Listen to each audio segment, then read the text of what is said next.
Business with a servant's heart. Welcome to the podcast. Inspiration, motivation takes. Listen to the podcast. We're all about to talk about life. Our guests will share their life story. We want you to success in life and business. We're ready and we will start shortly. We're gonna talk about life. We're going to speak on business. You're gonna shine bright. We are going to witness. Business with a servant's heart. With hosts Steve, Ramona, and Ray. Inspiration, education talks. Listen to the podcast. Steve, Ramona.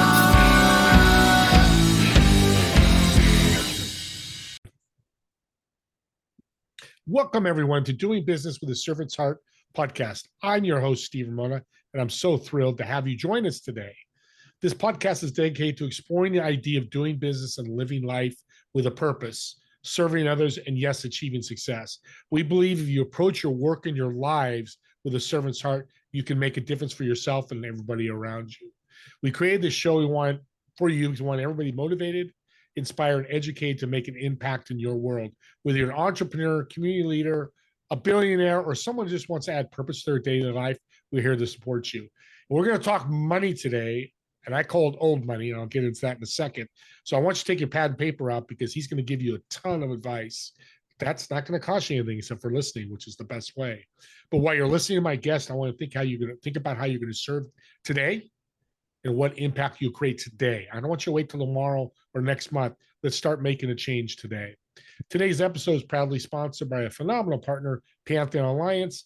Imagine working with highly successful business owners and entrepreneurs from very diverse industries, all building a thought leader expert platform to change the world. For more information on Pantheon Alliance, please reach out to me anytime.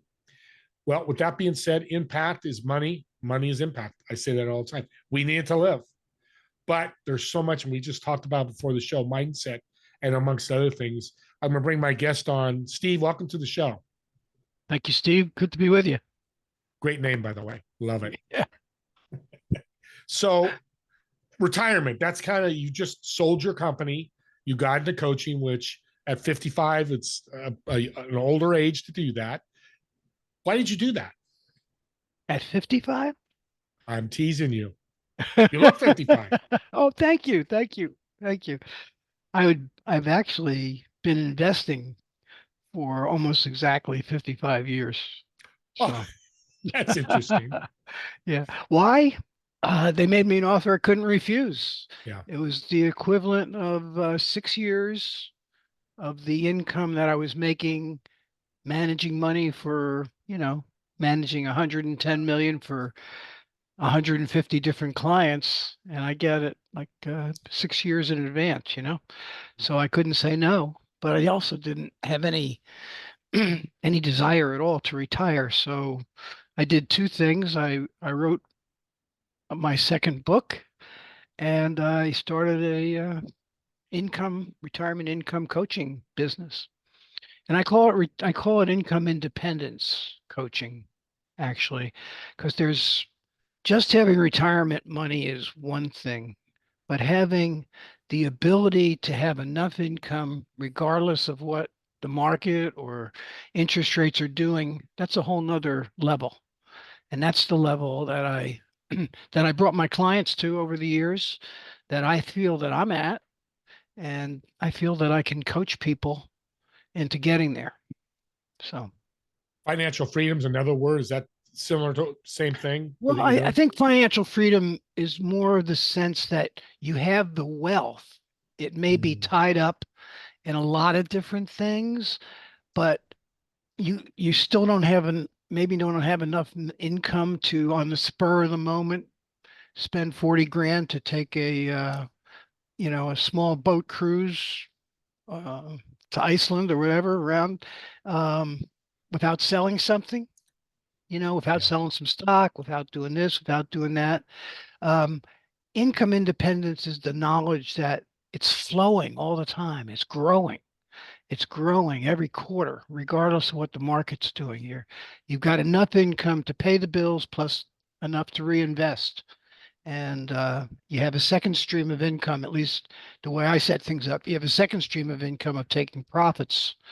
And from what we're talking about, you're familiar with profits, you Oh know, yeah. of Yeah. taking profits on the securities you're using.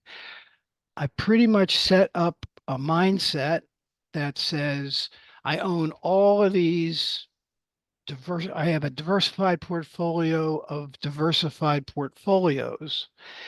They are all generating between 9 and 10%. If they go up, I'm going to sell them and replace them just like that. Just like I was running a Walmart operation. People come in, they want to pay me my markup, which right now is around 5%. I take the 5%, I put some more inventory on my shelf. I just replace it. And it's really that easy when you get to the right size. You can't just jump in immediately and get enough money to pay all your bills. I mean, you got to work up to that level.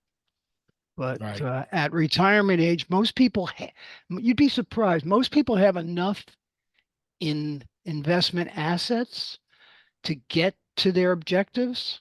It's just a matter of repositioning so that income becomes the focus instead of chasing market value. How That's the important is, yeah, go ahead. that's the mindset distinction that I Yeah. I have to get people to make. How important is it to a young person, 20, 30, 40s, having this mindset as well? Well, they have to understand that it's income that pays the bills and always will be income that pays the bill. When they want to change apartments, they want to get to a better part of town or downtown where the action is, they're going to need more money for that apartment. So if they've been squandering their annual bonuses or stuff like that and not putting something away to generate income, they're not going to be able to do that. But if they have, they pretty much can do anything they want. I mean, I I started investing at 25 by within 9 years doing things the way I did it. I was able to leave my job and start a business of managing other people's money.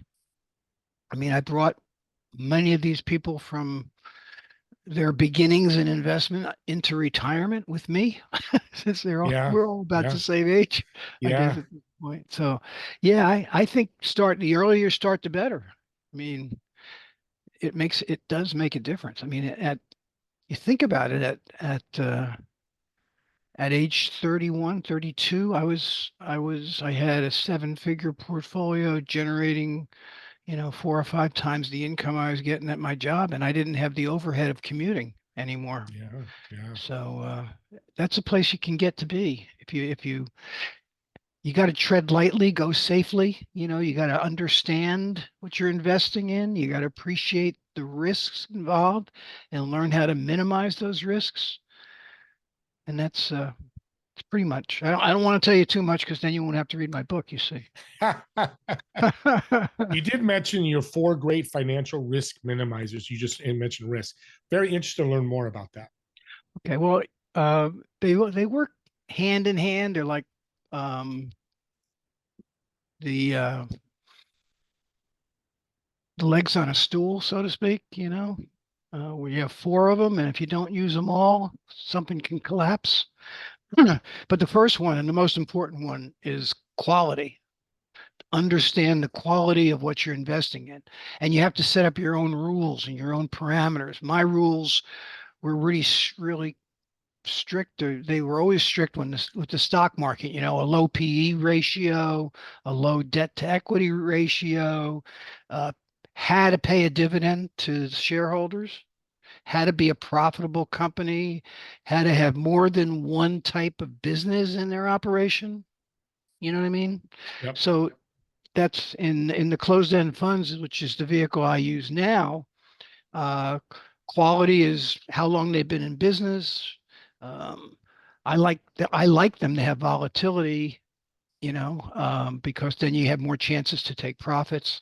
What the management is, how many, if you have an equity closed-end fund, if it has 200 or 300 individual stocks inside, you got to feel very safe about a lot of things. If one of them goes under, you have an Enron in there, you're not even going to notice, Yeah. So quality is the first one. The second one is diversification in what you put in your investment portfolio. Uh, in my portfolio, I feel like I have something of everything, every sector, every country, every type of investment within these balanced and diversified funds that I use. So diversification is a big, you never want to have more than even close to 5% of any of your total portfolio in any one type of investment, any individual investment, no matter what it is. Mhm. Um, in my the third step is the income you generate. It must generate income. It must pay you something. In the long run, although you may get the thrill of a winner if you buy IPOs, you just might happen to pick Google out of the 250 different um, tech companies that came public the same year as Google did. Uh, but then again, most often you will not. Um, so income is extremely important. I never buy anything that doesn't pay income. And the final thing, and this is where most people have trouble. They don't want to sell their winners. They don't want to take their profits. They may think, "Oh my God, I'll have to pay taxes on that." Well, would you tell your boss not to give you that $100,000 bonus because you're going to have to pay taxes on it? Would you walk by $100 bill on the street, or would you pick it up? That's what a profit is. It's not something that's going to stay there forever.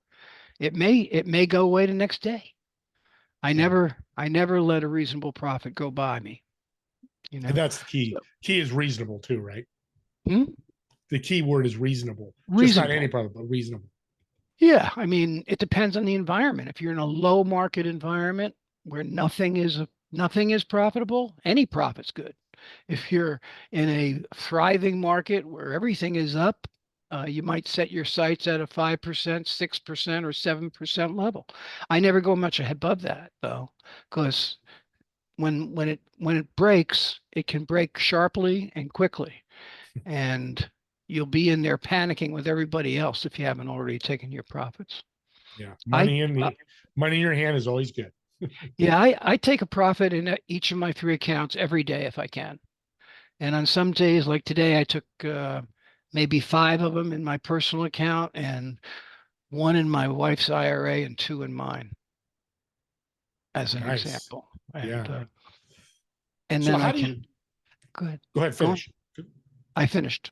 Okay, gotcha. Perfect. Mindset is we talked about it. It's so important. So how do you work with your clients as a coach for this, the independence of money and all that? Well, most of the clients, almost all of the clients who come to me for coaching have already read my book. So they've got an idea of what these risk minimization things are. And they have the beginnings of an appreciation for getting income independent, you know? So when they come in, I'm doing three things. Um, I'm looking at their existing portfolios to see if I can find any problems, any serious problems what they already have, something that's really not very good quality or something that has a very large percentage of the portfolio or things that aren't paying income. And then of course the thing I find most is all kinds of unrealized profits. So then my job is to get them to answer all their questions. I've had people who come with me literally 3 pages of questions. Wow. And but they're important. It's important that they really feel they know what's happening. And then we go into the transition. Okay, no, you're not going to sell everything and throw all your money at these things. I'm going to give you I'm going to give you universes of 100 different equity closed-end funds you can look at, 100 different income ones you can look at. If you're a seven-figure client, I'm going to give you a, a list of 50 tax-free closed-end funds that you may want to consider if your money's a lot of it in your individual account and you're a high income earner. You get some big executive that's making an awful lot of money. They should have some tax-free income.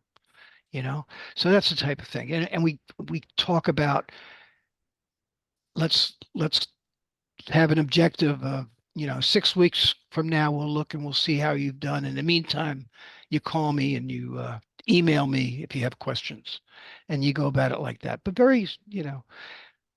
I emphasize right now that interest rates are still very, very attractive in the in the income sector, because particularly because now they're threatening to move them back down again. So prices have come up a little bit, but if the prices do start to really go down, prices will go up, and it won't be as attractive as now.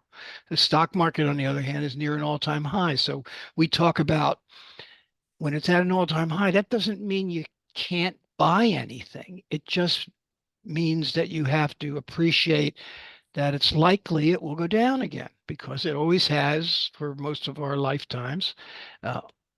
And you prepare for that by not buying as much as you would in a down market. So you anticipate that you'll be buying more of it later at a lower price. If it doesn't continue to go up, then you're going to sell it. So, things like that, planning those different contingencies. So, and to get the focus on, I want to make this portfolio generate 10% a year is my standard objective. And you can get there, and right now you can get there just on the distributions, because that's the way it is right now with the pricing. But often you have to do the rest with a second stream of income, the capital gains. But between the two of them, it's a reasonable objective to make 10%. You figure out, what I do for myself personally, I figure out what Fidelity tells me my projected income is for the year. So I figure out what that is in a monthly basis. And then I have an objective of trying to make an additional 6 months income in capital gains. How much do you educate your clients? Is this ongoing education as it become a client of yours? If they become a coaching client, they have access to me all the time. And they can either, if they have a whole page full of questions, or they have they've just had new money come in from an inheritance or something like that, they would probably want to have another coaching session. But otherwise, I follow up with them every 3 months just to see if they have any questions, or if they need any assistance, or they want me to take a look. And I don't have to take a full hour coaching session to take a look at a portfolio and see if they're on the right track or not. So it's very flexible type of relationship. With that said, investors gauge their portfolio performance. How should they do that for performance? There are two things. The two things I'd use to gauge my performance, because I have no control over the market value. Mm-hmm. Or my client will have already vetted all the securities in front of him, and he's selected the higher the best quality, the best diversification. All that stuff's been done. So you don't have to panic if the market goes down, because you've got stuff to the extent possible that you can know that these things have been around a long time and they've weathered similar storms. So that's the thing. You got to get them to the point where they don't have the anxiety that they would normally have with changes in the market. I like that, because that, like you said, your financial risk minimizers. Risk is a big part of all this. Oh yeah, and how you perceive the changes. But if you can get your mind wrapped around the idea that your objective is to grow your income every quarter, and to grow what I call working capital every quarter. If you can see those two numbers growing, not only will you have enough money to spend, but you'll be keeping ahead of inflation as well. Great point. So I guess the easiest way to look at it, if you have a stock market portfolio and it goes from 100,000 to 150,000, your income hasn't changed, Hmm. right? If you if it goes back down to 100,000, you haven't gained a thing. You still have the same. But if you were to, when it got up to, or even as each time it got up to 10,000 or whatever, but if it got up to 150, you took that 150 in profits and put that back to work for income, your income would have grown probably by 50% if you put it in at the same rate, right? I like So that. that's the approach. The approach is understanding, putting that mindset on income instead of market value. Market value fuels the ego, income fuels the yacht. Okay. Love the yachts. That's perfect. Last question. We're coming to the end here. What's the oldest income producing investment out there right now? The There are three funds that are the primary income producers, or you can find that are income producers. There are high income ETFs, there are some high income mutual funds, and then there are closed end funds. The closed end funds are actually invented or created 30 years before mutual funds and perhaps 120 before ETFs. Okay, so they're the oldest and let's say the wisest, but they're different in a very important way. They are income focused themselves. Hmm. They are trust vehicles. They're not just like stocks. They're not a mutual fund in any way. They're a trust that you own stock in. You own the stock of this trust company. And it's a pass-through trust. And it's obligated by law to pay 95% of its earnings to its shareholders. Now imagine if Microsoft and Amazon had to pay out 90%, 5% of their earnings. They wouldn't grow. They wouldn't have grown nearly as much, would they? So it's the same thing with these closed-end funds. They're not going to grow. They're not going to become 200 or $300 stocks. I don't own any that had, I don't own any closed-end funds that are over $40 a share. And I don't think there's more than a dozen that are over $30 a share. So, Wow. but inside them, of course, you've got everything else. So Yeah. you're really owning all those nice companies in the stock market area. And the other feature of those that is so different is that you can trade, and this is a lot like, the other two. You can do this with them too. You can actually trade bonds and preferred stocks and mortgages and pieces of real estate without any of the other complications that comes with owning them individually. And Interesting. that was a big thing for me when particularly as my business was growing, and the difficulty of handling individual bonds and stuff like that was enormous. The time consumption and the uncertainty of what you were going to get for them, because they had to have a bid and an ask, and then they had the markups one way and the other. It was crazy. Pay in the booty.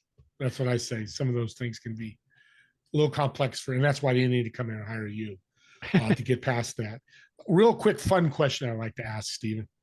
If you have a table four top, four seats reserved at a restaurant. You'd sit in one of the chairs. So the other three empty chairs, who would you invite, dead or alive? Why would you invite them? And what food would you order?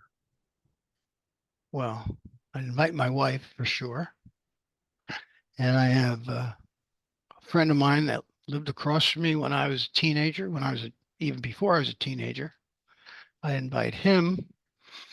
And the third guy would be somebody, uh, when you do this, the names pop into your mind, and you have to say, well, that must be the most important person. The third guy is a guy that he and his wife, my wife and I met on our honeymoon cruise years and years ago in our 20s. And he became my first client. And he's still around. He owns a restaurant called Domenico's out in Long Island. Live at Levittown, Long Mm, Island, Domenico's. And I assume he's still running it. I haven't spoken with him in a couple of months, but yeah, but he's been with me since I started my business, and been friend for life type thing. those So friends are those would be my fantastic. three people. Nobody famous. No, that's great. It's all family and friends. I love it. So, what would you order? Italian food, veal marsala for me. Oh, I like it. Well, when I heard Domenico's and he's going to be there, I figured it'd probably be Italian, which is not very good in my eyes because I love a little chicken mars. No, Marsala, chicken marsala is good. No, it's cacciatore, chicken cacciatore. Parmesan. Chicken Parmesan. That's it. Thank you. There you go. Man, I just had it a couple of weeks ago. Yeah, I gotta have that. So that's great. So coming to the end here, Steve, how can people support you, find you, reach out to you? Support, read the book, tell your friends, and read the book, put it into operation. You can do it yourself. You can try to get your financial advisor to focus a little bit more on income, because if you look at your portfolios, it's going to be in the 2 or 3% range, most of you. You can tell him that you want it to be at least 5 or 6%. And if he doesn't know how, just get him a copy of the book and maybe he'll help you. Otherwise, you can find somebody that will, because it's really important. Income is the most important thing that I think most of us would agree. If you don't have that money coming in regularly, it's a little bit more difficult to get around and do the things you want to do. Amen to that. Well, Steve, thank you so much. I've learned a lot today. I know a little bit about this income stuff, and I've even learned stuff. Audience, I know you have.